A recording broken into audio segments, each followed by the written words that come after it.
Hi, Rob. Hi, Will. How you doing today? I'm well. How are you? I'm very well. As usual, a mild technical difficulty in starting, but here we are. Yeah. We're getting going. It's exciting to be living in the future. It is exciting to be living in the future. The future is a lot more complex than I thought it would be. I always imagined the future would be cordless. And once they figure out how to transmit electricity through the ether so I don't have to have all these cords, then I'll feel like I'm really in the future. But I have a new chair that makes it look like I'm like Captain Picard. So I wish I could see it. I look forward to seeing that. Mm-hmm, yeah, so I feel very much like I'm going to envision you in a Captain Picard chair. I'm going to envision you on the deck of the Enterprise right now. That's right. I forgot my jumpsuit, but this will have to do. But in any case, I'm Will Wilkinson with the Cato Institute, and you are Rob Walker, author of a new book called Buying In. I'm holding it up to the camera right now so people can see it and know what to look for. The secret dialogue between what we buy and who we are. Tell us a little bit about yourself. Rob, tell viewers what you do and how you got to be there and that sort of thing. Well, my main gig these days is I write a column called Consumed for the New York Times Magazine, which started in beginning of 2004. And that's a weekly column. And that's about consumer culture, consumer behavior, about, we've always billed it as a sort of cross between business and anthropology. Prior to that, I was writing mostly for my sort of home base for the 3 or 4 years prior to that was actually Slate. And I was writing about advertising and money and stuff like that for them. And then freelancing at the same time. Prior to that, I was an editor. I'd lived in New York for years, working at a series of I started out at American Lawyer magazine. It was my first job in New York. I worked for Fortune and Smart Money and Money, and then I ended up as an editor at the New York Times magazine in the late 90s. And then that was the job that I left editing for to start writing, and that was when I went to Slate. Mm-hmm. Very good. And when did the book come out? It's not brand new, but it's pretty new. Yeah, it came out in June. In June, and how's it doing? They tell me it's doing all right. I don't really know. Seems to be doing well. I'm really happy with the reviews and the feedback and everything that I've heard from people. But I don't have access to the data. But it seems to be doing fine. Excellent. Let me tell you, even though I know it's probably not your responsibility, I liked the cover with it's got at the top a UPC code, and on the bottom a fingerprint. So the tension between the generic and the individual. Not to hog credit, but that was the use of those two icons was actually my contribution to the process. I said, "How about outstanding with a thumbprint and a barcode?" They took it from there. All right, well, let's jump in and talk a little bit about the book. First off, just maybe you can give the little elevator speech about what it is to give us some context. Sure. So tell us what the main idea is behind the book. Well, it's kind of, I even boiled down the elevator pitch into that subtitle, The Secret Dialogue Between What We Buy and Who We Are. Basically, the book came about because of the stuff that I write about, because I write about consumer culture and consumer behavior, and because clearly this time frame that I'm talking about of I started writing about this stuff in around 2000, and that period, 2000 to today, has been a time of great change for the sort of what I call the commercial persuasion industry, business, whatever. Mm-hmm. So I was interested in, and what I became interested in was a kind of disconnect between the way people talked about what was changing and between what seemed to be happening and what I was writing about as a journalist week in, week out, which was the sort of big picture that a lot of the experts were talking about was sort of the consumer becoming really brand proof and the consumer becoming, the consumer in control was the sort of buzz phrase. And I wasn't seeing that. I was seeing brands becoming kind of more important to people and brands being built by consumers in essence in a number of ways.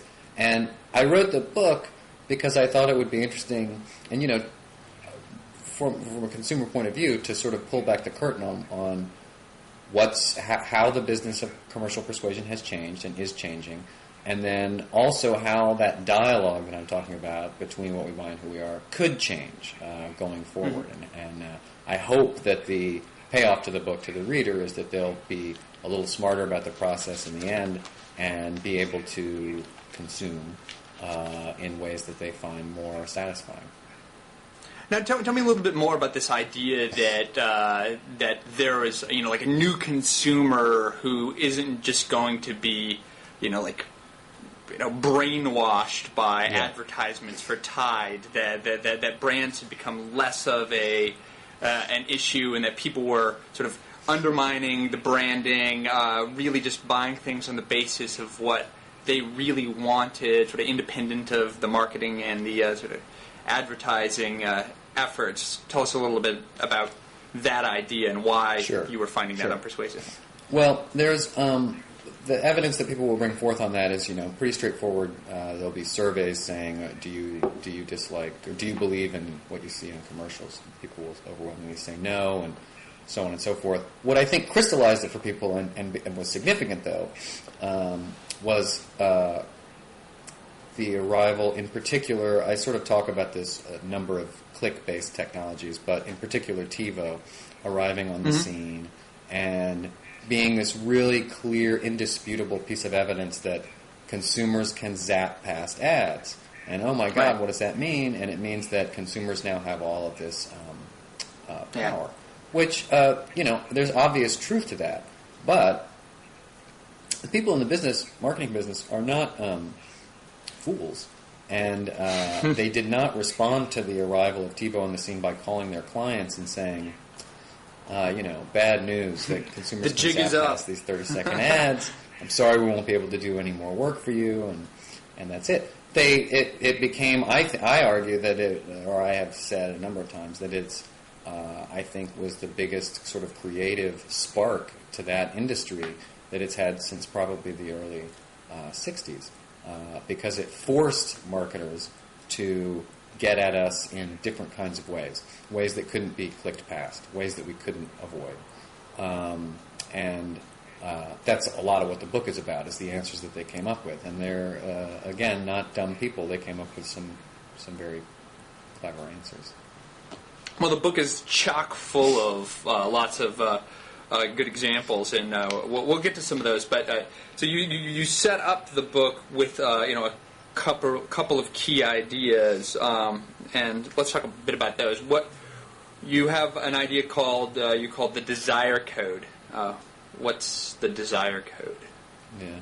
The desire code is, I sort of start the book by trying to, because in addition to just talking about the mechanics of the business, I'm also trying to talk to people about the mechanics of the human mind, basically. And I know I know that this is territory that you are interested in and have interviewed other people about. But, a lot of the stuff that gets discussed now in behavioral economics is about the ways in which we behave that we feel are rational, but upon closer scrutiny by a third-party observer are not necessarily rational. So the desire code, I sort of talk in the book about, I give an example of kitchen ranges. And Consumer Reports taking a look at 52 or 53 kitchen ranges and evaluating them and saying, and evaluating them and basically finding that all of them are either good, very good, or excellent. So if you're trying to make a choice, there's not a lot of difference between these things. They're really all pretty good. And I talk about that as the pretty good problem, which is a problem for businesses that are trying to stand out, but it's also a problem for consumers who are trying to choose. So the desire code is sort of one name for this shortcut process that companies, brands try to use. I mean, it boils down to branding. In my view of branding, sometimes when I talk about it, people will say, do you mean just like a logo on a T-shirt? No. I mean, I see branding as being this process of attaching an idea to a product or a thing. And in the realm of stoves, one of the true success story brands is the Viking range, which has been just a huge runaway success. Consumer Reports gave it sort of a Midland. I think it was very good, but it wasn't the best in its category, even in the high end. But meanwhile, it's been this huge success, sort of the brand in the category. Other people have kind of looked at it and said, well, it expresses people, it's a useful tool in expressing their personal style or something like that, which is an interesting argument, but, it allows them to be expressive through their using a professional quality range to make all these fancy meals. But then that same source notes that in reality, something like 70% of Viking ranges installed in homes are actually never cooked on. So something else is going on there, and that's the extra rational process that branding can set in motion, and that I refer to in the book as the desire code. So the pretty good problem is just the fact that due to all sorts of sort of changes in the way products are manufactured, most everything that you can buy in a category is fairly decent quality, so you're not a lot of good stuff out there. I mean, and people resist me on this because they hear about the recalls of this or whatever, but look, the truth is if you walk through a Walmart, most of the stuff that's there, it's pretty good. It pretty much works. It pretty much does what it says it's going to do. Now, there might be cases where you assume it will do something that it won't because of the it won't actually make you younger, sexier, and all that kind of stuff. But on a functional basis, we live in a time of there's a tremendous amount of pretty good stuff that's available. Well, you don't have to persuade me. It's an argument I've been making for a while now, which is that one of the reasons that we don't really understand just how unequal people are materially is that we've failed to take into account the sort of quality improvement of goods that less wealthy people are able to afford. So the things that you buy at Walmart are pretty good, and they are functionally very, very, very similar to stuff that you pay often many times more for. So the problem then isn't whether or not people can get, decent consumer goods. Whether or not I think I've mentioned this before on Blogging Heads, but one of my favorite pairs of jeans I bought for $15 at Walmart. The brand is Faded Glory. I didn't buy it because of the brand Faded Glory.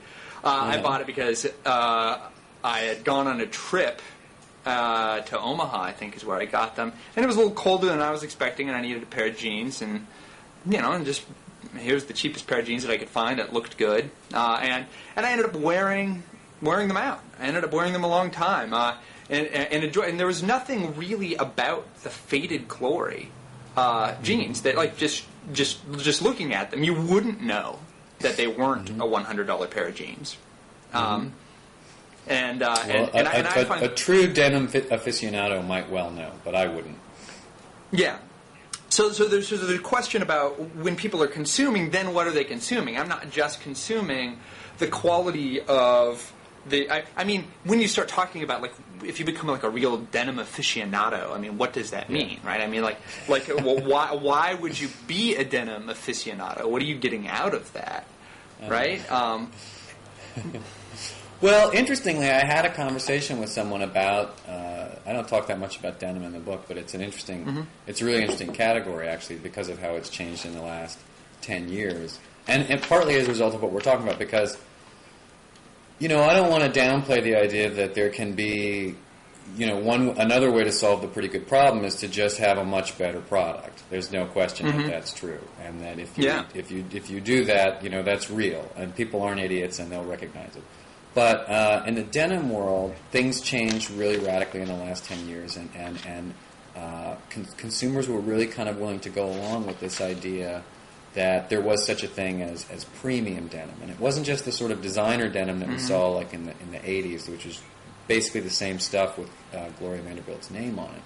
This was really pushing production improvements and material improvements. And then in some cases... this guy that I was talking to, he was talking about a brand called Ernest Sewn. Now, I'm not doing endorsements for anything, but it's a very expensive line of jeans. But he told me all about the materials involved, and the quality of the product. And also, in his case, he was interested in the working conditions of the people who made the product, a sort of ethical concern, which I think is completely legitimate. And I'm, confident that he could give you something I couldn't, which is a really detailed explanation of why his Ernest Sohn jeans are so superior on the merits, on the rational merits, than your Faded Glory. Is that what you said? Faded Glory brand. Faded Glory. But, for most of us, we wouldn't be able to tell them apart. And we might buy them for exactly the situation you were in. It's like, look, I'm somewhere. I don't have time to, sort of scour Omaha for the perfect pair of jeans for me and do a spreadsheet on all of the material issues involved. It's like this $15, and there you have it. And that's a reality of consumer behavior, is that most of us have some category that we're really, or more than one category that we really pay a lot of attention to, and then these other categories where we sort of check all that stuff at the door and make these kind of, sort of more instinctual decisions or situation-based decisions. We're not so discerning on the merits, right? There's one of my favorite, kind of a digression, one of my favorite essays ever is an essay by David Hume called Of the Standard of Taste, and he tries to establish that some people just have better taste than others. Despite and he's rebutting the idea that his sort of like sentimentalist theory is completely subjective, right? That if you don't think that there's an objective fact about beauty, still it's the case that some people are better observers and have a sort of like finer grained attention and can see little particularities better than other people. And, one of the examples that he gives is somebody who can taste, I think the example is a rusted key at the bottom of a barrel of wine, right? It's been sitting there, and a real wine aficionado can say, oh, well, I taste rusted iron, but most people wouldn't ever taste that. But we're like the guy who wouldn't taste the rusted key for almost all categories of goods, and there are pretty famous studies that show that people can't tell the difference between a really expensive bottle of wine and a much less expensive bottle of wine, or I think you mentioned in your book, between Coke and something else. Yeah, or I think I also mentioned in passing hardcore fans of Budweiser and Miller Genuine Draft who couldn't, in a blind taste test, couldn't actually tell them apart. Yeah, there are hardcore fans of Budweiser and Miller Genuine Draft. Yeah, but I think the thing that they're really a hardcore fan of is the brand, the brand, as demonstrated by the study that they when the test was made, they actually couldn't tell the difference between that and the thing that they saw as their big rival. Yeah, well, when recently InBev just bought Budweiser, right, and I saw all these people from St. Louis, freaking out. They're like, I like to drink an American beer. Yeah. And so, and that's just pretty much the same thing as having a concern about the sort of the justice in the system of production or something like that. Like, I want a little bit of justice with my fair trade coffee, or I want some, nice labor conditions with my trendy T-shirts. And I want, a bit of America in my beer. But then it's really pretty clear that what people are buying in those cases isn't the sort of objective attributes of the good, but something that means something to them beyond it. Yeah, which I don't have a problem with. I mean, I think that's perfectly legitimate. And if you want to buy American, then buy American. If you want to buy fair trade, then buy fair trade. I think that the problematic stuff is sort of the people who, and one of the reasons that I, did this book is that so many people sort of approach the marketplace thinking that they're so much smarter, that they see through branding, and that they'll tell me I'm not the kind of person who would wear a logo on my T-shirt, so therefore I can't be misled. And not misled is sort of the wrong word, because I'm not sort of out to say that it's I'm not out to demonize marketers. Marketers are doing their job, but their job, and when they're confronted with the 52, the pretty good problem, basically, their job is to prevent you from reflecting at any length on, well, what is important to me as a consumer, and what are my what is really the stuff that's going to make me care. They're trying to push you into a quick emotional decision that if you get the Viking range, it'll be expressive of your personal style and of what a creative person you are. I was talking to somebody about this who had read something about I can't remember who the professional chef was, but who cooks on the cheapest, throwaway crummy range that you could get because it was pretty good. And it's his creativity as a chef really didn't have anything to do with the brand of stove that he used. Yeah, it's a flame underneath a piece of metal. I'm sure there are differences, and there's reasons why. But for most of us, most of the time, I think that we end up kind of. It's easy to get sort of suckered into anything like, I need the best of the best. I don't want to mess around. I mean, hey, it's my cooking. It's my home. I want to, whatever. And I don't want to get sued by the Viking Range Corporation. So I'm sure they make excellent products. Yeah. So you mentioned that our minds are extremely limited. Most of what we're consciously aware of is a sort of infinitesimal fraction of the information that's actually coming into the system, right? So most everything's being filtered out. What's presented to consciousness is a very thin slice of the information that's bombarding us.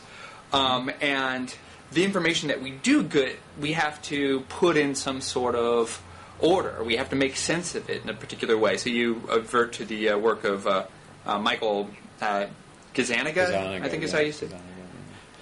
And he talks about the sort of the interpreter, right? That we have to have some way of patching together all of the different inputs into consciousness into a story, more or less, that makes sense. And so we're going to have sort of like automated sort of habits and patterns of attention and choice that are going to help us sort of make sense of who we are and the way we fit in the world. And your theory is that brands help do that. Brands help solve the sort of pretty good problem by sort of distilling down certain kinds of identities and meanings into this symbol or logo that then we can pull out of the sort of welter of consciousness and say, that's me or that's not me. And allows us to make a choice because we don't have the resources, we don't have the time to actually be sort of deciding among all these different options in a sort of conscious, deliberate way. Is that a fair representation? That's well said, yeah. And I think it's a practical matter, I mean, that all these guys who study the brain say that, we can't, there's just so much, it's a matter of efficiency, and that the mind, by and large, does an extraordinarily good job. We're not always making these crazy, it does a great job. What Gazzaniga said about the interpreter that I thought was interesting was that the way that it gets misled is when it's confronted with like huge data sets. We're sort of hardwired to kind of find patterns where they don't exist, and there could be no better example of a huge meaningless data set than the amount of advertising, marketing, and other forms of commercial persuasion that we're sort of presented with all the time, and people will tell me, and this is certainly true, that even before TiVo they'll say like, oh, I can't remember I watched television for an hour last night. I can't remember any of the ads I saw. Well, you don't have to remember the ads for them to be having an influence on your mind. And I'm not talking about sort of the classic theory of the naked woman in the ice cube and all that kind of stuff, and how it makes you buy that brand of vodka. But in a sort of cumulative way, we all kind of know, whether you've ever sat and looked at an Apple commercial, or whether you remember the last Apple commercial you saw, you probably have a pretty good, in your head, shortcut definition, whether you could even articulate it or not, for what Apple is about, and what that means, and what it means when you see a movie character using an Apple computer. And that's the way that brands can fit into these sort of identity issues, and it doesn't have anything to do with conscious thought. I talk in the book about having sort of this crisis about Converse sneakers, and whether I was going to continue to wear Converse sneakers after they were bought by Nike. And there was no point in my life, I'd been wearing them since I was 15 or whatever, and there was no point anywhere along there where I woke up one morning and said, well, as a rebel outsider individual, I need to buy a pair of sneakers that have an appropriately outsider brand identity, and because Kurt Cobain wore these, therefore I will. Like, no one ever goes through all that stuff logically. It's stuff that happens on a non-conscious level, and that I would attribute largely to that, to his idea of the interpreter. Yeah, I liked your discussion of the Chuck Taylors, because that's actually one of those things that I actually was having an experience related to that last evening, which was and then the evening before. So I'm just going to tell you sort of a pointless story, which was that here in Iowa City, you do whatever the evening's entertainment is. The other night, the evening's entertainment was Chuck Klosterman was coming to give a lecture. So that's pretty Chuck good. Klosterman. Chuck Klosterman is great. He was hilarious. But what shoes was Chuck Klosterman wearing? He's probably wearing Chucks. He's wearing Chucks, right? And the reason Chuck Klosterman was wearing Chucks is the same reason, basically, why I never did, because I knew that I was the sort of person who should be wearing them, and it bothered me. Which is the same reason why I don't have any Apple products, because I'm totally the sort of person who should be a consumer of Apple products. I know what Apple products mean, and they're supposed to be the sort of thing that people like me want. And the thing is, I do want them, but that bothers me. So somehow I resist that and never buy Apple products. I just bought a new. And as you're well aware, that's crazy. You know that, right? Yeah, of course. You're making totally irrational decisions. So, but I use this exact kind of thing as an example. When I talk to people about this, sometimes I say like sometimes the easiest way to understand that brands are a reality is to think about like brand bigotry, basically. Like, what brands do you irrationally despise? And you know it doesn't make any sense. And for me, actually, the reason one of the reasons I was having this dilemma about Chucks is because I have this thing about Nike. And as a business journalist, I have tremendous respect for them. I think they're an amazing, one of the true success stories of capitalism. But as a consumer, I've always been sort of like, that stuff, the swoosh, that's for the zombies and the conformists and the people. And, like, I won't have anything to do with it. This is a matter of principle. I won't wear their stuff. And some of that is a reaction to the way that they reacted to the sweatshop stuff in the 90s. But that's, you can't make any more a very compelling case that their production methods are that different from any other. I mean, I know a lot of independent sneaker makers. They're all making them in the same factories. It's really difficult to make a rational case. But it's just, I just can't stand it. I can't stand wearing those. I can't stand their marketing. I can't stand their attitude. I can't stand what they stand for, which is crazy. And that's sort of brand bigotry. And I don't really react against Nike, but I also don't buy their products. I what I'm wearing right now is the Adidas Samba, which I think kind of is a good third way. I've never played soccer, but it's an attractive soccer shoe that's sort of retro. Okay. So that's my shoe position. But I was in Target last night, and Target is carrying a line called One Star, I think it's like Converse One Star, and so they have these sort of like quasi Chucks that they're selling, and I was staring at them, sort of like, like, is it completely pathetic if you buy one of these? Because, like, why wouldn't you just, like, buy a regular pair of Chucks? But then I was wondering, would it be okay for me to buy some of these, but not the Chucks, since they're kind of like not? You have those crazy thoughts about consumption and identity that are sort of mysterious, and I think you do a great job of digging into some of it. So let's talk a little bit more about. So how does a product come to have a meaning? Or how does a logo come to signify something? Right.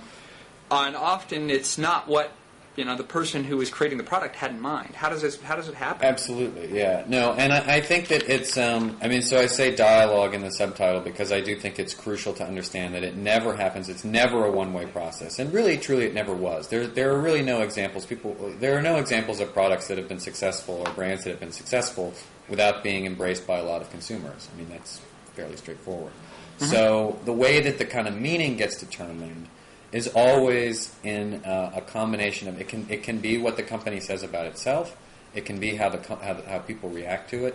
I talk in the book. One I think interesting case study is Timberland boots, mm-hmm. which was a company that had in the early '90s a really clear top-down, well-articulated meaning for itself and for its products. They were these sort of outdoorsy, working factory man, New England, functional boots. Mm-hmm. And that was really the core to it, was that they were a function, not fashion kind of a company. And they didn't go in for style and things like that. They were just making waterproof boots that would work under all conditions. And they got, as everyone knows now, gradually adopted by sort of hip-hop influenced young people in New York and other cities. And then, more broadly than that, just as a kind of a style thing, just as sort of like these were seen as aesthetically cool, pleasing, mm-hmm. stylish boots. And the company had no idea what to do, and in fact initially flat out resisted it, saying that we don't know how to do style. We don't know anything about that. We don't know how to speak to that market. That's not our customer.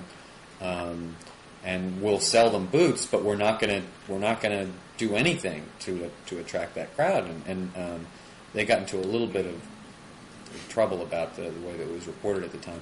But eventually they capitulated and realized that the meaning of Timberland had been changed. It had been changed by consumers. It had been changed by who was wearing them and why. And they ultimately started manufacturing, pink boots and everything else to satisfy the meaning that its new consumer base had created. Mm-hmm. Now, why was it that the sort of African American urban hip hop community came to adopt Timberlands, as I confused Timberland with the producer Timbaland, who I suppose was influenced by the brand. There's no official data on this. There's a sort of legend that may or may not be true that it was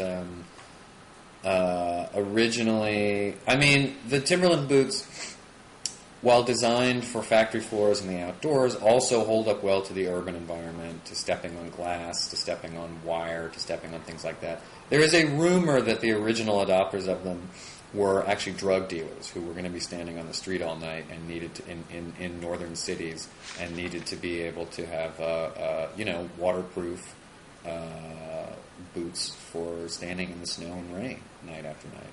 And the theory is that they were somehow style leaders in there. I don't know. There's no way to prove that.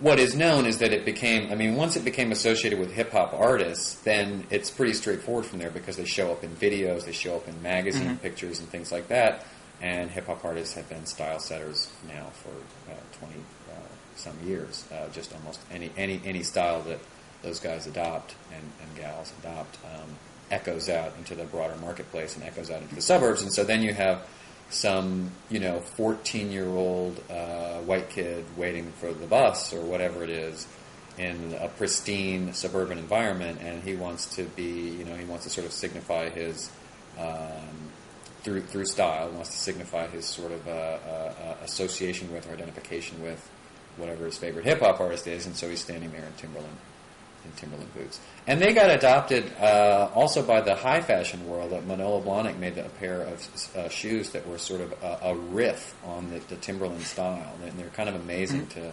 to see in person because they've got the heel, but they've got the certain design markers on them that make it clear that it's like this sort of hybrid of Blahnik and Timberland, which is something that I'm certain that the founders of Timberland could never in their wildest dreams have anticipated would happen. Mm-hmm. So that raises this question of, from both sides there, from Timberland and Blahnik. So a question of authenticity. right? So the boots are made for the blue collar working man standing on the factory floor. And because they are were anti-design, they're kind of like authentic working man's boots in some sort of like straightforward way. But people, they became a big consumer item when they sort of took on the glamour of the drug dealer. That if drug dealers were wearing them, and it might be apocryphal that it started that way, but if that's what people think, then that's what matters, right? There seems to be something authentically street about it. As when I say that, you definitely hear that I'm not authentically street in any way. But what makes, and so then you go out and buy these boots because you want to partake in its authenticity. At this point, when you're buying something in order to get the glamour that's associated with it. If you're trying to get the authenticity, that seems like that can't be authentic, right? Like that once it's at that remove, the consumer is like looking for authenticity, but it seems like you always have to fail in finding it, or can you? Well, authenticity is a word that gets thrown around a lot in the marketing world, and it's usually sort of not defined. And to me, it's another concept that's kind of arrived at. Really, more the consumer really decides what's authentic and what isn't, and why. And there are numerous sort of examples of. I talk in the book about PBR, the Pabst Blue Ribbon, beer, as another one that was sort of adopted and had its meaning totally changed by consumers. And part of that was a sort of anti-brand sentiment that among some consumers had cropped up. Particularly, it started in Portland. And some of it was just that it became the cheapest beer on the market, but then some of it, I went up to Portland and did the reporting, and people told me point blank, like they liked the fact that it wasn't assaulting you with advertising all the time, and there was a sort of vague sense that it was this underdog, very authentic, true American beer, But the reality was, as I note in the book, it was actually by that time no such thing. It was essentially a brand that was owned by something more akin to a holding company, not based in Milwaukee. They didn't brew their own beer anymore. It was subcontracted to someone else. All the blue-collar workers had long since been fired. It wasn't an underdog per se. It just wasn't supported by marketing because that wasn't the business model of the company that owned it. And so, is it authentic? Is it not authentic? It's sort of up to what the consumer thinks, I mean, you or I might say, like, well, authentic would mean that there has to be this empirical reality behind it that you can drill down to and prove these are the facts.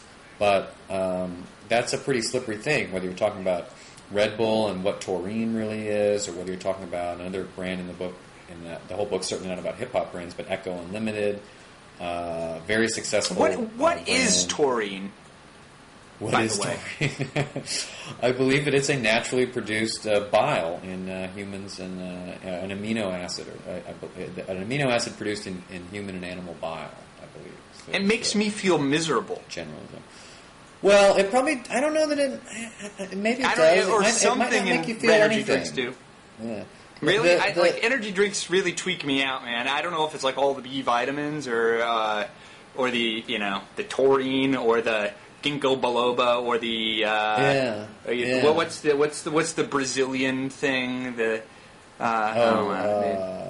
starts with an A, right? I can't remember what it's called. This is a newer one, but there's all of anyway. Some of those things make my stomach feel bad. I mean, or maybe it's psychosomatic. A lot of those drinks are sugar and caffeine, so it may just be an overdose of those things. But I mean, taurine. It's important to note that to my knowledge, no energy drink company makes any specific claim for taurine. They just Red Bull was the one that is widely credited with having sort of started this. It just says on the side of the can in big red letters with taurine, and it doesn't say specifically anything about what taurine is or what it does. And the rumor market came up with a number of very creative ideas for what it was. It was bull semen, that it was bull blood, all this horrible Strong stuff like bull. that the company just sort of laughed off and let that, because it had this exotic element to it, this sort of forbidden thing, and so on. And anyone that I'm aware of who's looked at sort of any functional payoff to taurine has not been able to find any. But there was a great quote from someone at Coca-Cola noting that as they put a number of energy drinks on the market, and they say that we always have taurine in it. We make no claims for taurine, but the consumer demands it. The consumer demands taurine in their energy drinks. I demand, methylphenidate, but there's no energy drink that offers it. Well, you need to round up a larger constituency, I think, to make that. Yeah. We have to get it off demand. of. What is it? The government is makes the pharmacist keep it in a safe. So, Right. so I want to talk more about the tension between, I think you call it the fundamental tension of modern life, right? That that shows up again and again in the meaning of brands, right? The idea that I want to individuate, I want to be my own person, I want to be authentic, but the way I'm going to do that is by consuming in a pattern that's similar to the pattern in which other people who are part of a community that I admire perhaps consume. And I've always I don't know, is that the same thing, or maybe it's maybe that's just the general case of what I always thought of, and I think what every high school student has had the thought about the paradox of coolness, right? Like if you try to be cool, then you're not cool, or if you try to be nonconformist, there are conformist ways of being nonconformist, so you end up being a conformist anyway. In fact, there was a terrible David Brooks. And maybe you saw this. I thought it was because it sounded like a high school senior who'd gotten high, talking about the vogue for tattoos and piercings, and his amazing insight was that by trying to look nonconformist, people who get tattoos are conforming after all. Yeah. And so the people who don't get them and wear suits, and women who decide to simply have babies and stay in the kitchen, they're the real nonconformists. Yeah. I wasn't impressed with that David Brooks. Right, we've all heard that argument before. But there's something to that problem when it comes to the meaningfulness of consumption for people that you want to be different, but you also can't be different without being like some others. Or you don't want to be too different. Well, I guess the way that I would say it is that, on the one hand, there's this, we all want to be individuals, and that's straightforward. And on the other hand, we all want to be part of something bigger than ourselves. And I think that those are basic human needs, and that they are somewhat in conflict. And that what gets the most attention is the individual side, that we want to... That the contemporary consumer is obsessed with customization and personalization and wants to be different. And, fair enough, but what people sort of overlook is that if you're getting, say, one of the examples people always bring up is Nike ID sneakers, which is you can customize, you can go online and pick your own colors, and you're being an individual by having your own unique Nikes. But the key to it is that they resolved it by saying they're unique Nikes, but they're still Nikes. If they were, some brand that nobody ever... Or the Scion, that you get to kind of trick out. Yeah, you can customize... allowing people to customize things is this great way of customize mass things is this great way of kind of... the customization gets the attention, but it's actually very easy if you want to have style markers that are, that no one else has. That's actually really... it's not difficult to do. Just wear something inappropriate, and there you are. You're doing it. But people want to do it in ways that are sort of acceptable, and that acceptability factor is the other half of the equation. Is the wanting to be part of something bigger than yourself.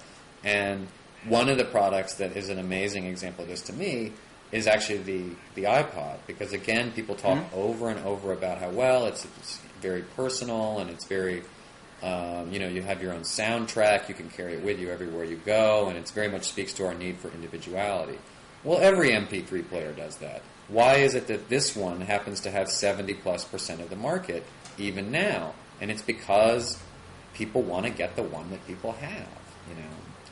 Not in every case, but if you really want to be, I did a column about this recently. If you really want to be, a standout, if you want to be an individual, get a Zune, get the Microsoft MP3 player that everyone makes fun of, and then you'll really be doing something different.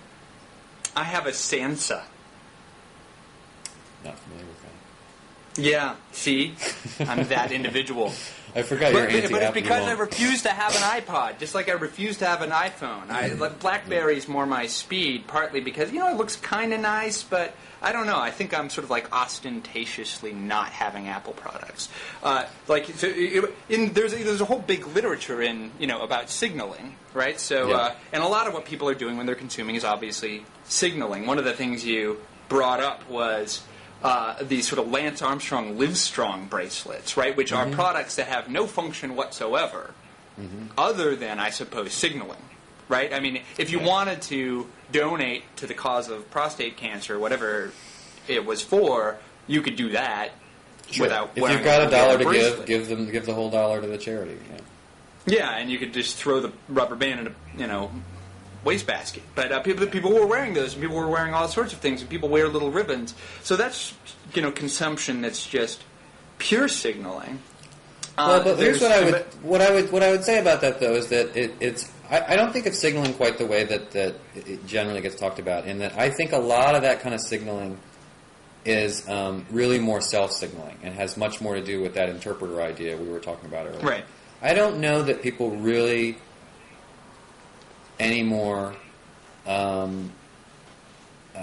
don't know how often they're really thinking about impressing strangers in any solid way.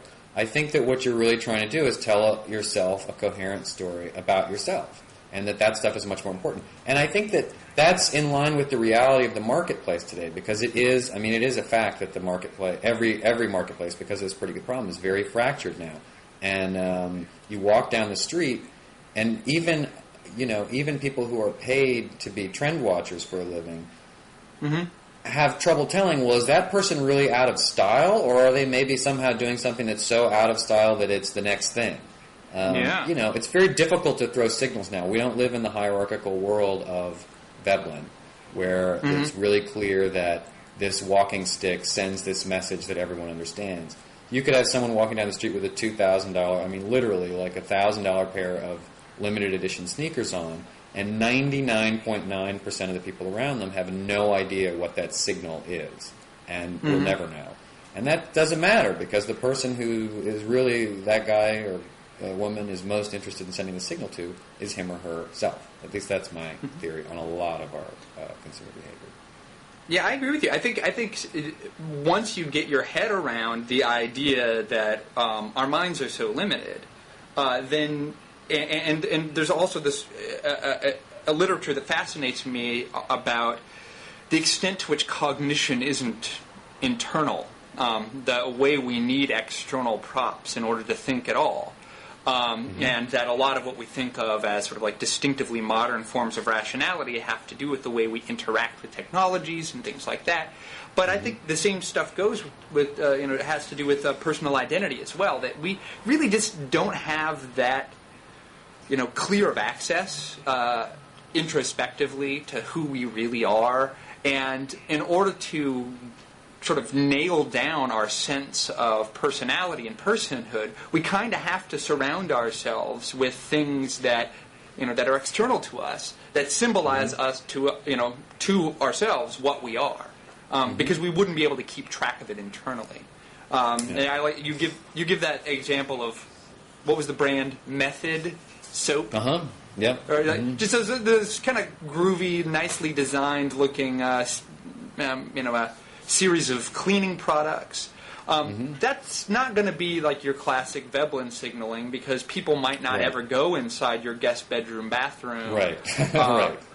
Exactly. But still, you make consumption choices that tell you, who you are to yourself, and that's important for a lot of reasons, right? Like there's it gets to the question of why we have personal continuity at all, because I think people overestimate the sense of disintegration that comes from, say, like losing your religion or moving to a new town or just changing your style completely, that we're actually quite resilient, that we can basically become a different person, if we put ourselves in the right context. But we don't want to do that. We have the sense that there would be some sort of massive violence done to our souls if we were to stop being the sort of person who really liked, Black Flag. And something about those commitments to communities and to certain kinds of brands even gives you a sense of continuity through time, and that actually helps you cooperate with other people. It helps you, the sense that you wouldn't give up your habits gives other people the sense that signals to them that you're not going to give up on your loyalties to them or on the agreements that you've made with them over the long term. So I've always thought sort of the function of intrapersonal continuity was to facilitate interpersonal cooperation over the long term. And so anyway, that was getting a little abstruse, but I think this point that we need to signal identity to ourselves is pretty important. Yeah, and I mean, even on a personal, I mean, it would definitely, you have to have a consistent personal narrative, I would think, because it just throws into question, I mean, I think it would throw into question your humanity. And I certainly don't want to sort of suggest that people, again, to go back to something earlier, that people wake up in the morning and think about, I need to go about my identity project today, and therefore I will buy the following brands. Right. It's sort of the opposite, that like we're always on our identity project, and we're always looking for ways to confirm to ourselves. And brands are just happen to be highly available to us all the time. It's a very easy way to solve these riddles or to address these problems. Like if you're a person who, if your sort of self-narrative is that you're concerned about, the fate of the planet, to take a popular zeitgeisty idea right now. I'm concerned about that. Of course I'm concerned about that. They take the surveys, would you be willing to pay more for a product that would be better for the environment? Of course I would. Everyone says that. The behavior is kind of different, but you're seeing right now that the marketplace is becoming very flooded with these sort of symbols when you walk through your Kroger or whatever, that everything now seems to have some kind of promise on the label that has some kind of a vague sense of, well, it's green, it's eco-friendly, and it becomes this really easy way to participate. And like, oh, well, yes, that's exactly the kind of person I am. I'm the kind of person who, I must buy a spray cleaner that is ecologically sound. And you don't even really know what that means. Well, what was actually ecologically wrong with my old spray cleaner? I think Windex is actually going through this right now, where they're trying to remind people that there was actually nothing ever wrong with Windex. So all of the sort of eco-friendly alternatives are a little bit. They have much more to do with already ecologically friendly. Yeah. Yeah. It turns out, but it's difficult for them to. They're not giving any signal about that. So. That becomes just part of, it becomes, and if you think about it, if you are really concerned about the impact of consumption on the ecology, the chances are that problem is not going to be solved by way of shopping. That's just my guess. And that maybe there are other ways that you might change your behavior that would have more of the impact that you want to have. But, that's what marketing is about. It's about saying, well, this is what people sort of seem to have this need now for this kind of thing, so let's signal that. And people end up buying the signal and not really buying this solution. And it has much more to do with the personal narrative than it has to do with rationality. Well, you know what I think? I think there's something really interesting about ethical consumption here that you're talking about. Like when you're so that has to do with the way the commercial side of society can actually augment and maybe be decisive in certain kinds of culture wars. So once you get to the point when all of so there's been for the last several decades this big environmentalist movement that's trying to get us to care more about the impact of our consumption and just our lifestyles on the planet.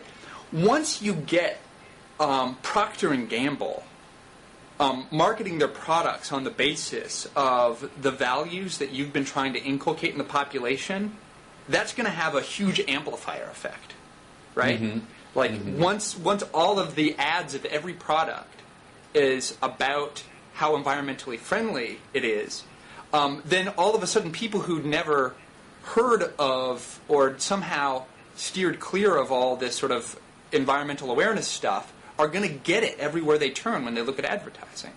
And that's actually one of the things that worries me about some, like I did a commentary on Marketplace the other day on eating local and food miles, because then you can get competitive ethical consumption where I understand the impulse by the eat local sort of thing, but I'm much more worried about poor people in countries outside the United States, and I think things that harm the extent of trade do a hell of a lot to impoverish people who suffer a lot because of their poverty. And so like the eat local stuff, I'd rather people had internalized a norm that was about, let's maximize trade with poor people so that they become richer faster.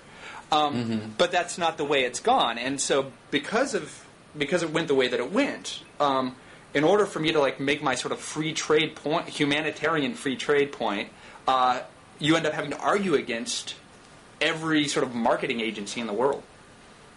And that's tough.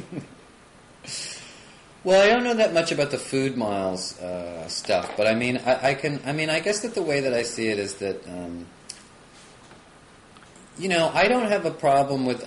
I think that there is a problem with the marketplace being flooded with these kind of ethical messages. But I think that what's problematic to me is do they really represent what we think they represent? Because all of these kind of murky techniques that sort of let you fill in the blank for what taurine means.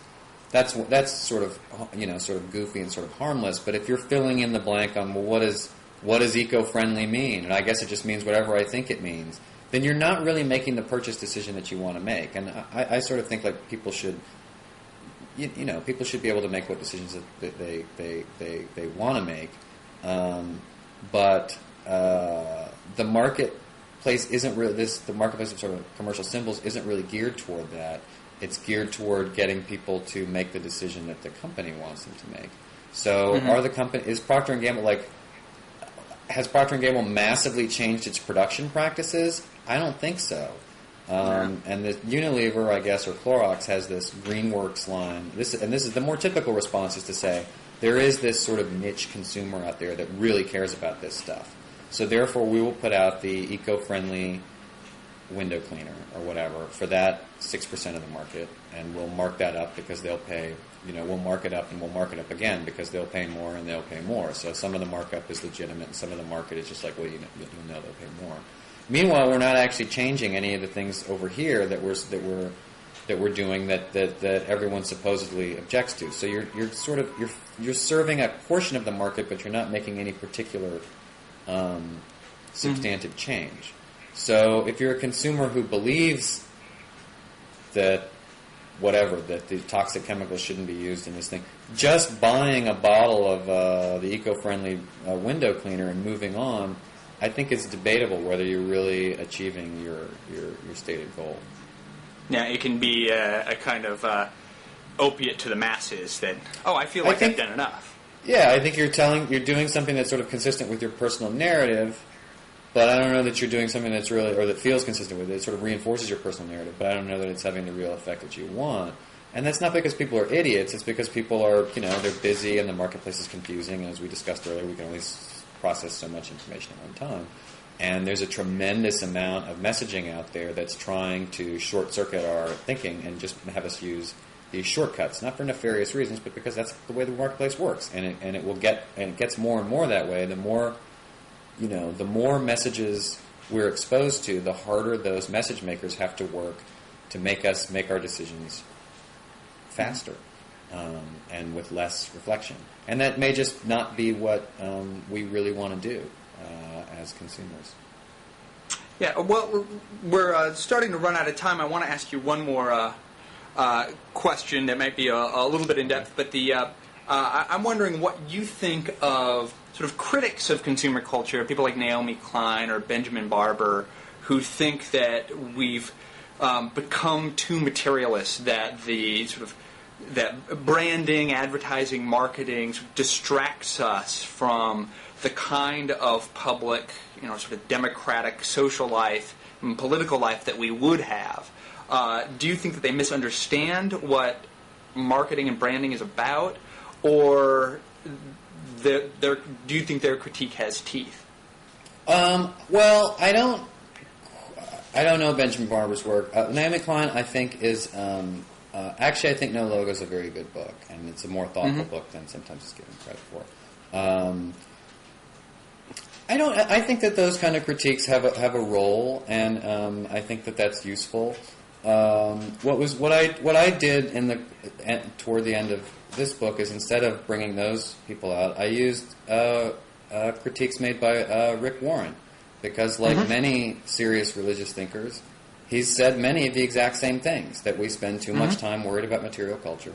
And those, I mean, at the end of the day, those are not controversial views. Massive numbers of people, if you look at the survey data, people will say, yes, Americans, we're too materialistic, we know it. We know that this is a problem. And, on an individual level, for many people, they feel like, I've just got all this stuff that I bought that I don't care about anymore. I thought it was going to be really satisfying to me for a long period of time. And that's just, that's, again, it's psychology. What's the term that I'm drawing a blank on right now? Habituation? Adaptation, right? You adapt it. We're bad at guessing how long we'll be satisfied by things in general, including material things. And we're so bombarded with the messages that we will solve our problems by way of buying. It's just a bunch of distractions. So I think that there's value to those kind of critiques. What I'm not so much into is the sort of demonization factor that often comes into play, where we say that it's all about these kind of like 6 guys in a room somewhere coming up with this evil plot to ruin our lives by selling us things we don't need. It is a dialogue, we are complicit in it, and it's much more useful to know that and to say, hey, it's not about us versus them, but what's really important to you, and do you really want to understand the process? And maybe that will help you make the decisions you want to make. So instead of pointing fingers at someone else, you're taking responsibility yourself. And I think that truly leads to, just on a personal satisfaction level, I think you'll be better off. Well, I think that's, I agree with you. And so I think that's a good place to wrap it up. We are at about an hour. So, Rob, thanks for coming on. Your book is Buying In: The Secret Dialogue Between What We Buy and Who We Are. It's been a pleasure. Thank you so much. I've had a lot of fun. Thanks for having me on. All right. Well, take care, and good luck with the book. Okay. Thank you. Take care.